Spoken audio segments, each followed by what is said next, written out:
अनि यता स्पेसल्ली चल्ने भनेको बाइक चाहिँ दाइ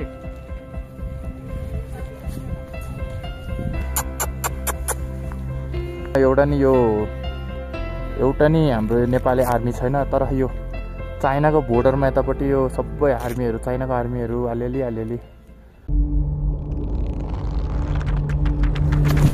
hello everyone, welcome to my channel. This is my first vlog है।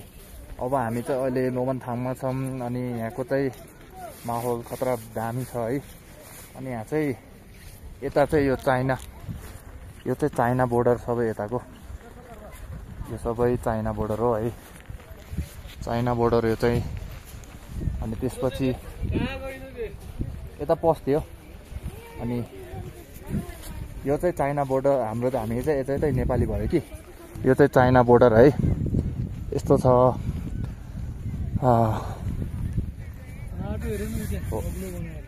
खतरा बनाएको छ यार, इंसान जस्तो है।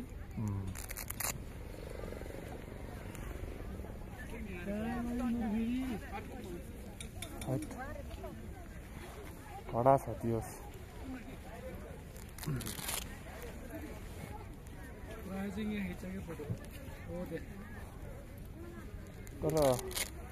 तर कस्तो हो भने यसमा चाहिँ हाम्रो नेपालको बोर्डरमा छ नि, यो नेपालको बोर्डरमा यस्तो, यो नेपालको बोर्डरमा एउटा नि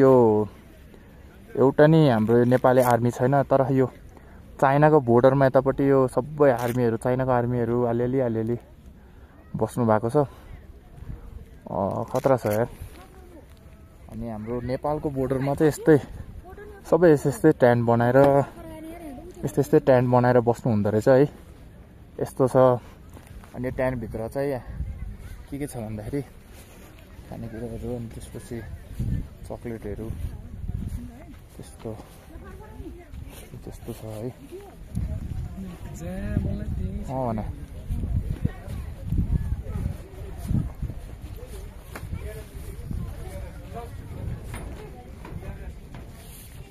राई।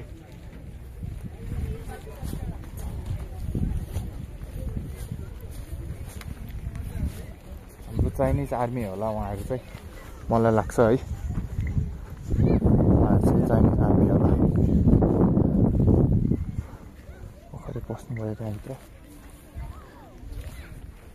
ठिक छ। अनि यता स्पेसल्ली चल्ने भनेको बाइक चाहिँ यस्तै रहेछ हो। यो बाइक रहेछ हो।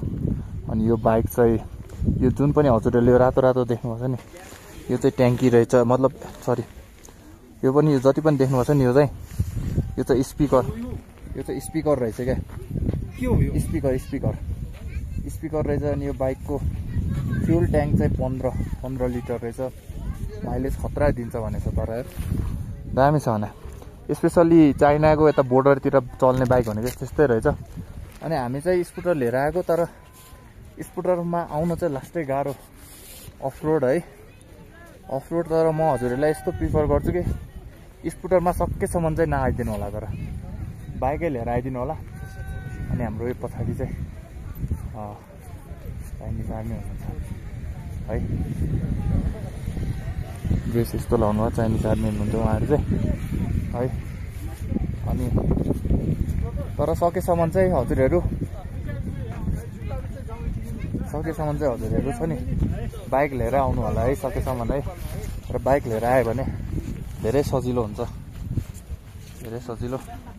अनि यो टेन्टमा चाहिँ कस्तो भने, अब जस्तै यो टेन्टमा चाहिँ यहाँ जति पनि आउनुहुन्छ नि हाम्रो नेपालीहरू, अनि उहाँहरूको लागि चाहिँ यो खानेकुरा जस्तै ब्रेकफास्टदेखि लन्चदेखि सबै कुरा त्यो पाउँदो रहेछ है। अनि त्यसपछि त्यस्तै हो, जता राम्रो देख्यो त्यतै छिर्दै फेरि निक्लिँदै। अनि दाइलाई चाहिँ वाक्क लागिसकेको छ यहाँ, फेरि कता गयो भन्दै। म अब मोजा र जुत्ता चाहिँ हामी हेर्न जान्छौँ यहाँ चाहिँ। ठिकै छ। यहाँ चाहिँ रहेछ।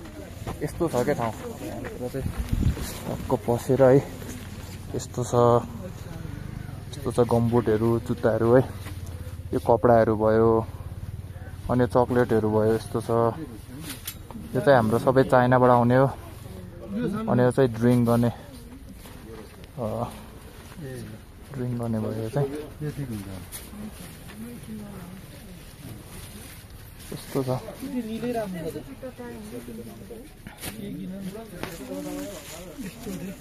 बवाल तर खोज्न सक्यो भने चाहिँ बवाल जुत्ता रहेछ यहाँ चाहिँ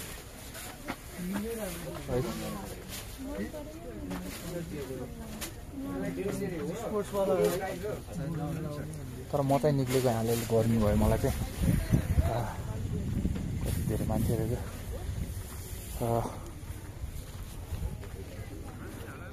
यस्तै छ वेदर पनि होइन तर मैले यो ह्यान्डब्रेड किन नफुकालेको भन्दाखेरि चाहिँ मलाई अलिअलि जाडो नि भएको छ तर म अझै 2-3टा भ्लग हाल्छु होइन अनि त्यसपछि बल्ल म चाहिँ यो ज्याकेटहरू खोल्छु यस्तो छ क्या हिमालहरू आमामामा यस्तो बवाल छ नि है अनि यहाँबाट कस्तो हुन्छ भने मान्छेहरूले अनि यहाँबाट बाइक स्कुटर लिएर अनि जान पनि जान्छ क्या उता यसो उता डाँडातिर चौरी पनि चराउँदो रहेछ है यो बाटो रहेछ यो छ नि यो यहाँबाट एउटा बाटो रहेछ हो अनि यो बाटोबाट देख्नुमा यो बाटो छ यहाँबाट अनि यो बाटोबाट चाहिँ मान्छेहरू चढ्दै घुम्दै उतातिर जाँदो रहेछ अनि यहाँ चाहिँ कार्तिक मङ्सिरतिर चाहिँ यार्से गुम्बा खोज्न जानु हुँदो रहेछ क्या यहाँको बासिन्दाहरू यार्से गुम्बा चाहिँ कहाँ हुन्छ भन्दाखेरि यस्तो डाँडातिर हुँदो रहेछ क्या यस्तो डाँडातिर हुँदो रहेछ है ठिक छ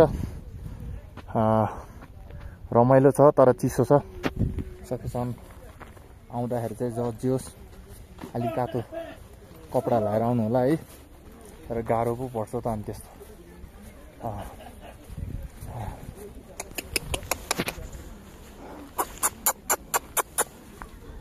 कुकुर कति राम्रो के हो कुन्ती तिम्रो नाम के हो नटोक्दो रहेछ है यसले चाहिँ क्युट रहेछ बाई हजुर अब हामी चाहिँ अब नेक्स्ट पार्टमा भेट्नेछौँ यति भन्दै मेरो ब्लग यहीँ एन्ड गर्छु धन्यवाद हजुरहरूलाई यहाँसम्म हेर्नुभएकोमा